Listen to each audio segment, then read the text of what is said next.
Greetings and salutations, this is Kung Pao, enter the minute. Minute 3. Opening frame. A weird grey screen with blobby bits. The music squelches as we flash to the father's arm lying on the ground as it slowly tilts up and pans to the covered basket. Silently, the attackers move towards us as we get a mid-shot on the head figure. The music ramps up as he removes the cover from the basket. The minion informs us that the shadowy figure is Master Pain, who instructs him to open the mouth. We do not see what the minion sees, but he exclaims, "The Chosen One!" Master Pain pulls out a dagger and brings it up to his head, the moonlight gleaming off his shiny pointy blade, as he threatens the life of this poor innocent child.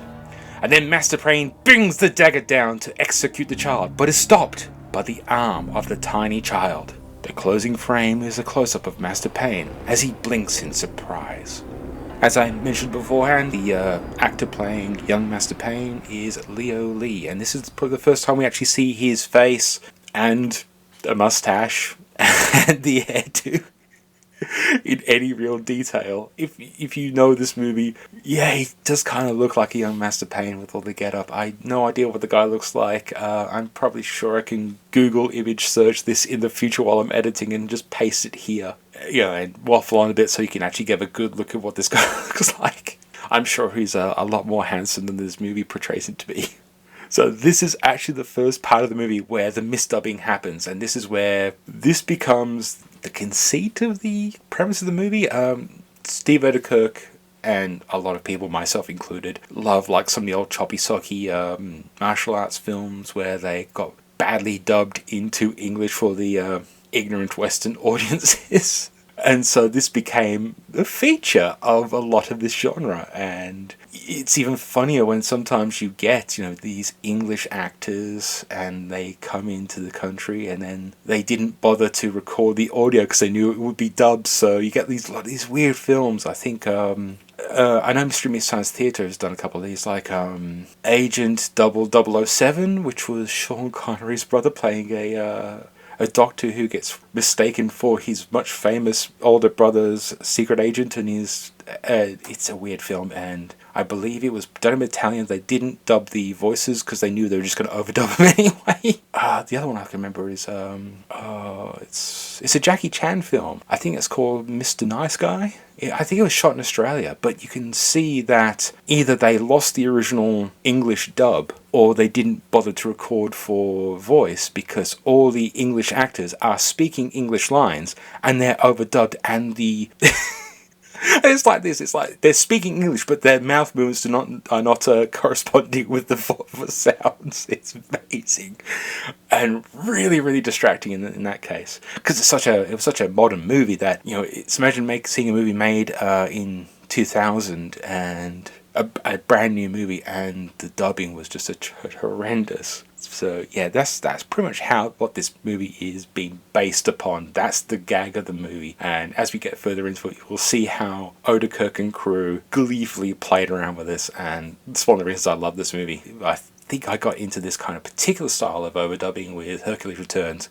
Again, another one of my favourite films. That could be the candidate for the next Spy Minute if I decide to keep going down this crazy route. We'll see. I've also been trying to get my friend Steven to do Hercules Returns on his podcast, the Cinema Catch-Up Club, but every single time it just never happens. This isn't a public call out. I've been on his podcast several times. If he wants to come in on this, I'm more than happy to return the favour. It's a great form of comedy, and this isn't the first movie that's ever done something like this. There's been other movies that have, like Hercules Returns, who have redubbed for comedic effect. There's a list on them on Wikipedia on the Kung Pao page. This one is unique because this one actually tried to integrate itself into the movie. Whereas a lot of times, like movies like, I'm trying to think, it's called Dead Men Don't Wear Plaid. They did the same thing, but they just cut around it. There's a filmmaker, he's an Italian filmmaker, and he used to do this a lot he'd buy the rights to old, like Hong Kong martial arts movies,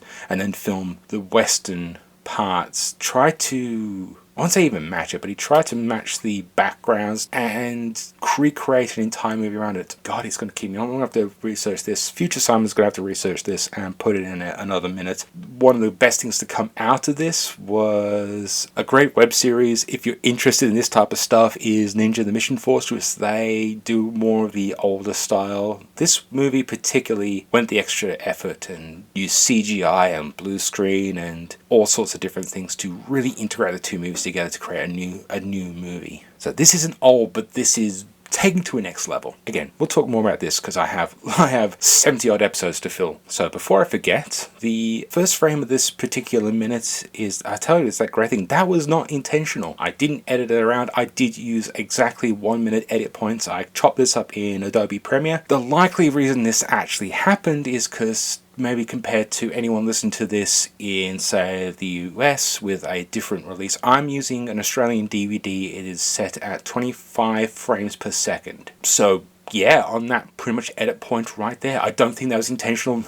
Well, it can't be intentional by the filmmakers because they literally don't have control of the lead-in time with the Fox logo and stuff like that, or if there's any extra frames on the DVD. That's just a happy coincidence. You can actually see in this one frame, though, with the grey screen, how it's slightly discolored, and there is those little tiny splotches. I call them artifacting because it pretty much is. That was the filmmakers' attempts at like dirtying up the camera stuff. And as you can see, it's not quite dirty enough in many ways, but you know, it's a frame that wasn't intended to be shown on a still. It's literally a frame. Some of these cut points are just flashes. Again, trying to mimic the style of the era. That's a happy coincidence. A quick note, the music I have been using on this podcast and the music throughout, except for, you know, some of the actual pop songs and stuff used, is done by Robert Falk. All the music has been made available on Kung Pao Music on YouTube. The score for this movie was never officially released, so that's the only way you can listen to it without all the, of course, all the talking over it.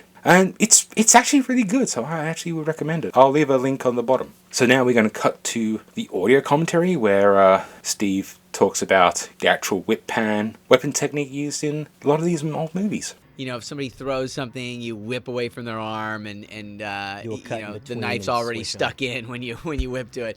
And for a little bit of fun, let's cut back to the audiobook. Open the mouth. Now, because of this particular minute, I'm going to introduce you to one of the really cool features of the DVD. So there's 4 audio streams on this DVD. There's the original movie, the audio commentary, the aforementioned audiobook, but they've also included the What Are They Really Saying track. This still has all the music cues and stuff like that, but they've mixed in what the actual live recording was. So in the cases of the original footage, everyone's speaking Mandarin, but in the case of Odenkirk's created footage, and this is how insane this movie got. Odenkirk wrote 2 scripts for the film. I say that loosely because a lot of things got changed in editing, new voices, new plot lines, all that. A lot of that stuff got really futzed around with because this movie's insane. When they locked in the filming script, Odenkirk had 2 scripts to go with. He had the script there which had the dialogue which would make it onto the screen, which would be the overdub dialogue. But he wanted to have mouth movements that corresponded to what being said, but were either complete gibberish or its own little internal plot dialogue, or just weird mouth movements that had random words that sounded like what it was supposed to be. So in the case of The Chosen One, we instead got crossbun. You get this extra level of weirdness in this already weird film, and I love it.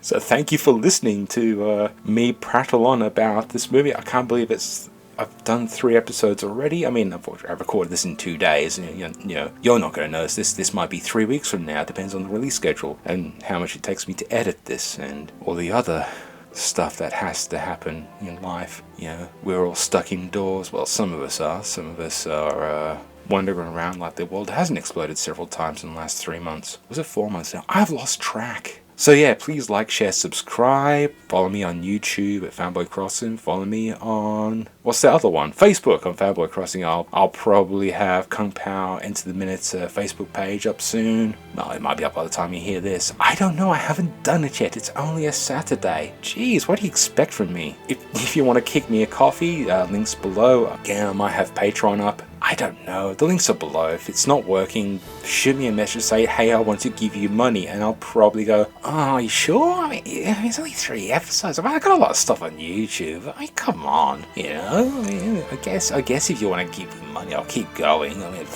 twist the rubber arm. Okay, I'm prattling around. I hope you're all having a good one. I'll see you later. Bye.